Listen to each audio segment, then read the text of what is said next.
প্রতিবারের ন্যায় এবারও বাংলাদেশে কোরবানি ঈদের সময় ভারতীয় গরু আসছে। এই খবর পেয়ে সকালে বিজিবির একটি দল সুনামগঞ্জ সীমান্তে চলে যায়। সেখানে তারা ভারতীয় গরুর একটি ট্রলার আটক করে। জানা যায় ট্রলারে ৬০ থেকে ৭০টি গরু ছিল। এই গরুগুলো ভারতের মেঘালয় রাজ্য থেকে আসছে। এই গরুগুলোর যে বৈশিষ্ট্য, এই বৈশিষ্ট্যের সাথে ভারতের মেঘালয় রাজ্যের গরুর বৈশিষ্ট্যের মিল পাওয়া যায়।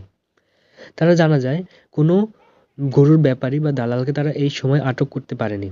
শুধু ট্রলারের মালিক ও একজন সহকারী ছিল ট্রলারে।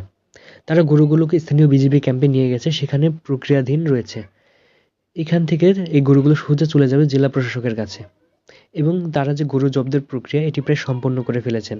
তারা আরও জানায় প্রতি বছর অনেক ভারতীয় গরু বাংলাদেশে ঢোকে। এই সময় গরু পাচারকারীরা সক্রিয় হয়ে ওঠে। তবে তারাও তাদের লোক বৃদ্ধি করেছে সীমান্ত এলাকাগুলোতে যেন গরু পাচার রোধ করা যায়। তারা বলেছে, আমরা সকলে যদি সচেতন হই তবেই এদেশে ভারতীয় গরু আসা রোধ করা সম্ভব। এতে দেশের খামারিরা বাঁচবে।